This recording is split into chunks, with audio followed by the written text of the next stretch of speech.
Mas Anies Baswedan menemukan lawan berat, Mas Ganjar Pranowo, yang kemarin 21 April dideklarasikan oleh Bu Megawati. Pak Prabowo katanya ini orang yang kaya sekali, juga lawan berat. Sebenarnya pertarungan antara ketiganya itu akan membuat negeri kita lebih baik atau bagaimana, dan bagaimana nasib koalisi Indonesia Bersatu. Menurut analisis saya,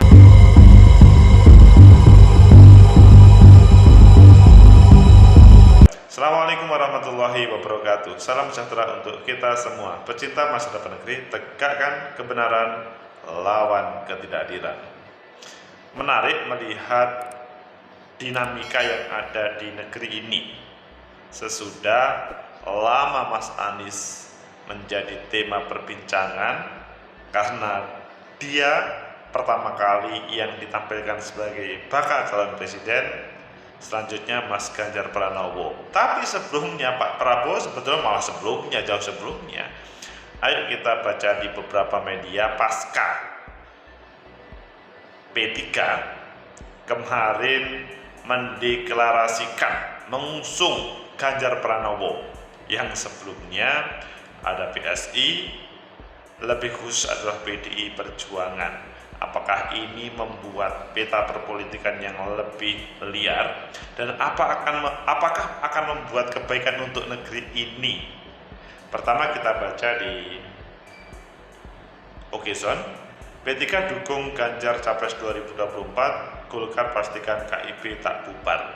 Ini jadi rasanya belum ingin berpisah, karena koalisi Indonesia Bersatu ditampilkan pertama kali terkait dengan nama koalisi mengusung bakal calon presiden. Jadi belum. Kemudian kita lihat di Kompas, soal dukungan Capres, Zulkifli Hasan ikut arahan Pak Jokowi, PAN dua kali pemilu. 2014-2019 PAN menjadi sparring partner, maksudnya musuhnya Pak Jokowi dalam berkontestasi. Pada kesempatan ini menjadi pendukung setianya. Benarkah ini? Ayo kita lihat yang lainnya. CNN Indonesia, dinamika politik Lebaran, Ganjar Capres PDIP, Anies ungkap lawan besar. Pak, bisa ini yang kita baca nanti. Tapi coba kita lihat di Detik. Nasdem soal Anies sebut lawan berat, Ganjar Capres PDIP, Prabowo banyak duit. Wah, ini juga menarik. Kemudian yang di Tribun, Ganjar Pranowo dianggap lawan berat, Anies Baswedan meminta relawannya bekerja lebih keras. Pilih mana kalian? Menarik semuanya, tapi agak ada sambungannya kok. Oke, kita pilih yang di Detik. Nasdem soal Anies sebut lawan berat, Ganjar Capres PDIP, Prabowo banyak duit. Ini yang disampaikan oleh Mas Anies Baswedan karena dia mengatakan ini adalah lawan berat. Jakarta, Anies Baswedan menyampaikan pesan kepada relawannya untuk kerja keras karena ada lawan yang besar untuk menang di pemilu 2024. Waketum Partai Nasdem Ahmad Ali menganggap wajar Anies Baswedan menyampaikan hal itu. Yaitu kan pernyataan yang disampaikan Mas Anies di kalangan relawan untuk mengikuti kontestasi, lebih kepada para relawannya untuk lebih semangat, lebih giat. Saya pikir itu hal yang wajar saja. Itu yang disampaikan oleh Ahmad Ali, salah satu wakil ketua umum Partai Nasdem, yang pada kesempatan kemarin itu sebagai pendukung utama dari Mas Anies Baswedan, dan berespon ketika Mas Anies menyampaikan ini lawan berat. Kemudian Ahmad Ali menyinggung kekuatan lawan Anies Baswedan di 2024. Dia menyebut lawan Anies Baswedan memang punya kekuatan besar seperti Prabowo Subianto yang punya logistik besar, dan Ganjar Pranowo yang didukung oleh PDIP. Ini yang selanjutnya tidak boleh diremehkan.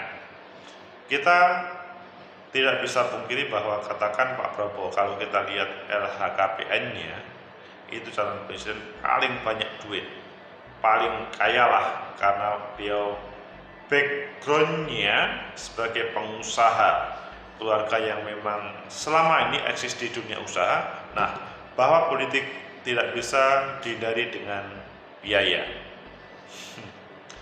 Ya, faktornya itu pasti. Begitupun Mas Ganjar yang kemudian disupport oleh PDI Perjuangan. Kalau kita lihat sumber daya yang ada di kalangan Pak Jokowi secara terang-terangan memberikan dukungan terhadap Mas Ganjar. Yaitu juga suatu kekuatan dan sumber daya yang tentunya tidak bisa disaingi oleh Anies, maksudnya yang menjadi perbincangan. Jadi maksudnya Ahmad Ali sebagai anggota Komisi 3 DPR mengatakan relawan Anies harus bekerja secara keras jika ingin menang pada pemilu di 2024. Itu yang disampaikannya. Maksudnya ini ditujukan kepada relawan. Jadi kita tidak memiliki sumber daya yang lebih seperti yang lain, tapi kita memiliki semangat. Kita melipat gandakan semangat relawan untuk bisa menang. Jadi kalau relawan bekerja biasa-biasa saja pasti sangat berat. Tapi kalau bekerja bersungguh-sungguh, melipat gandakan potensi semangatnya, itu bukan hal yang terlalu berat. Jadi semangat yang dia miliki. Kemudian kalau kita melihat di CNN masih ada waktu 1 menit untuk membacanya. Ini gambar suasana Mas Ganjar, Kang Emil sama Mas Anies pada waktu sesama gubernur di Indonesia, yang intinya adalah Sandi keluar Gerindra, kemudian Anies sebut lawan berat. Wah, sama. Oke. Pecinta masa bernegeri, tegakkan kebenaran, lawan ketidakadilan. Jadi apa yang disampaikan oleh Mas Anies Baswedan itu tidak sembarangan dan lebih khusus adalah kepada para relawannya. Adapun orang lain memberikan respon yang berbeda itu adalah wajar. Nah, tapi sebenarnya bagaimana? Apakah ini akan memperbaiki negeri? Menurut analisis saya, pertama, sebelum kita berbincang bahwa apakah ini akan bisa memperbaiki negeri atau tidak, bahwa kontestasi 2024 menarik karena Pak Jokowi sudah menyelesaikan 2 periode. Dalam bahasa konstitusi tidak bisa diperpanjang atau tidak bisa ditambah lagi kecuali ada perubahan konstitusi, dan sekarang tinggal 10 atau 9 bulan, jadi nggak mungkin itu terjadi kecuali kemudian ada sesuatu yang luar biasa. Dan pada kesempatan ini maka Anies Baswedan dideklarasikan pertama kali, Ganjar Pranowo itu selanjutnya, di sela-sela itu juga ada Pak Prabowo. Itu adalah ketiga-tiganya adalah orang hebat, sampai terucap pernyataan dari Mas Anies bahwa ini lawan berat. Memang berat ketika-tiganya dalam berbagai survei kejar mengejar. Hari per hari, bulan per bulan, survei yang ditampilkan oleh lembaga survei, berbagai lembaga survei itu beragam. Jadi memang ini adalah lawan berat. Adapun itu disampaikan kepada para relawannya Mas Anies Baswedan itu wajar. Tetapi bahwa kalau dibuka untuk secara umum, ini lawan berat. Jadi tidak bisa sia-sia, maksudnya tidak bisa menganggap enteng lawan. Apakah Mas Ganjar yang dia didukung oleh PDI Perjuangan, P3, Partai Hanura, begitu juga PSI. Sementara ada 4 partai pengusung Mas Anies, meskipun 2 bukan electoral threshold, tetapi at least ada 27% lebih terkait dengan secara suara sah pemilu 2019. Kemudian di sisi yang lain ada Pak Prabowo yang dalam bahasanya Ahmad Ali, dia uangnya paling banyak di LHKPN-nya. Memang beliau adalah background TNI, tapi pengusaha, apalagi keluarganya pengusaha yang luar biasa. Jadi kalau ngomong rupiah, dolar tidak ada batasnya. Namun kata Ahmad Ali, yang dipunyai Anies Baswedan itu adalah semangat yang perlu dilipat gandakan. Itulah menariknya yang dari kata-kata, dari kalimat bahwa ini adalah lawan berat, maka bisa diterjemahkan berat itu adalah diperuntukkan kepada lawannya, tetapi untuk para relawan bagaimana bisa bekerja. Bagi Mas Anies tentunya, kalau menurut saya Mas Anies, maksudnya Mas Ganjar itu juga melihat juga semacam itu. Mas Ganjar pun melihat ini lawan berat. Begitu juga Pak Prabowo, ini adalah lawan berat. Hanya mungkin belum dinyatakan. Jadi ketiga-tiganya adalah lawan berat. Intinya adalah potensial menjadi bakal, tidak cukup bakal, tapi menjadi capres sesudah nanti pada bulan Oktober November.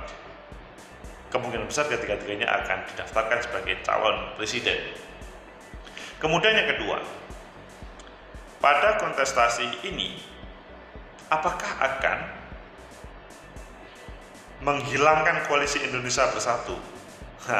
Kalau dalam bahasanya Gus Romi, mereka akan gabung. Golkar sama PAN akan bergabung. Tapi kata PAN, Bang Zul, kita menunggu arahan dari Pak Jokowi karena 2 kali kalah berkontestasi. Tetapi kalau Pak Airlangga Hartarto, ya bahasanya Bang Aceh, bahwa kita masih mempunyai peluang untuk maju sendiri. Jadi memang ini tarik-menariknya luar biasa. Kalau menurut saya sih, besok terjadi pertemuan. Kalau ada salah satu yang tidak hadir, pasti selesai koalisi Indonesia Bersatu itu. Atau kalau misalkan beda arah untuk capres-cawapres, kemungkinan ini juga bermasalah besar. Karena P3 sudah mengunci pertama calon presiden, kedua sudah mengunci calon wakil presiden adalah Bang Sandi. Sampai Bang Sandi itu keluar dari partai Gerindra. Apakah PAN bersedia begitu saja? Itu pasti panjang untuk berkomunikasi. Apakah partai Golkar begitu saja? Kalau Golkar lebih, menurut saya kalkulasinya lebih rumit, karena pada kesempatan ini masih belum ada kepastian, dan partai Golkar adalah partai yang lebih fleksibel dalam hal berkoalisi tersebut. Sampai hari ini masih menampilkan Pak Airlangga Hartarto sebagai bakal calon presidennya. Baru analisa ketiga, apakah ini akan memperbaiki politik yang ada di negeri ini, dan apakah juga akan memperbaiki nasib negeri ini akan lebih baik. Kalau menurut saya, perpolitikan kita akan lebih sehat ketika dalam kontestasi ini tidak dibakar dengan tema-tema yang sentimental, negatif, tetapi bahwa kontestasi ini perlu ditampilkan dengan kontestasi yang fair, luber dan jurdil. Jangan sampai ada yang gampang menjatuhkan lawan itu dengan tema-tema yang murahan. Tapi coba persilahkan kepada ketiganya, baik Mas Anies Baswedan, Mas Ganjar Pranowo, atau Pak Prabowo Subianto, untuk menampilkan potensinya, menyapa seluruh warga dan meyakinkan ke semuanya bahwa dia adalah terbaik. Daripada nanti seperti tema dulu ya, cebong dan kampret. Itu kan tema yang sentimental dan tidak ada ujungnya. Meskipun endingnya Pak Prabowo sama Pak Jokowi bersatu, cebong kampret masih temanya ada. Karena apa? Temanya sentimental, untuk menjatuhkan, bukan untuk menampilkan adu gagasan, adu ide membangun negeri ini. Kalau menurut saya sih, kalau semua elemen negeri ini memberikan kesempatan yang sama kepada ketiga bakal calon presiden secara maksimal, menurut saya akan memperbaiki negeri. Apakah selanjutnya? Apakah juga nanti yang terpilih akan terbaik? Apakah Mas Anies atau Mas Ganjar atau Pak Prabowo? Menurut saya oke, karena berawal dari sebuah proses kontestasi yang sehat. Kalau kontestasinya sehat, maka tidak ada misalkan pasca pemilihan itu ingin menjatuhkan, tapi selanjutnya semua bersatu. Dan yang lebih penting, yang menang tidak merasa dirinya adalah menang dan melupakan segalanya, tapi bagaimana yang kalah itu adalah menjadi bagian dari proses pembangunan negeri.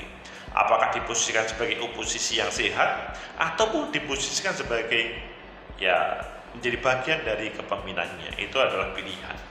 Pecinta masa depan negeri, tegakkan kebenaran, lawan ketidakadilan. Itulah berat bahasanya Mas Anies untuk diupas bagi 3 pasangan calon.